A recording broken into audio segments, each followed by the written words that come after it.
Hi everyone, welcome to our channel MadTech. On today's tutorial, I'll be guiding you how you can log in on Xfinity router. For that, you need to open any web browser on your device according to your preferences.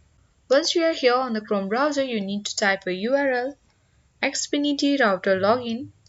Once you have typed in Xfinity router login, you need to press enter on the keyboard.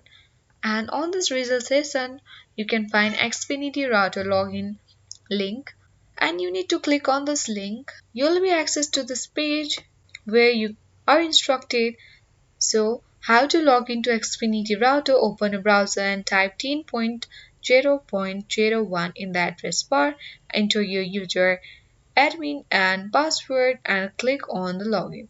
So after doing this, you can easily log in on the Xfinity router. If you like this video useful, then hit the like button and subscribe our channel for more tutorial videos. Thank you.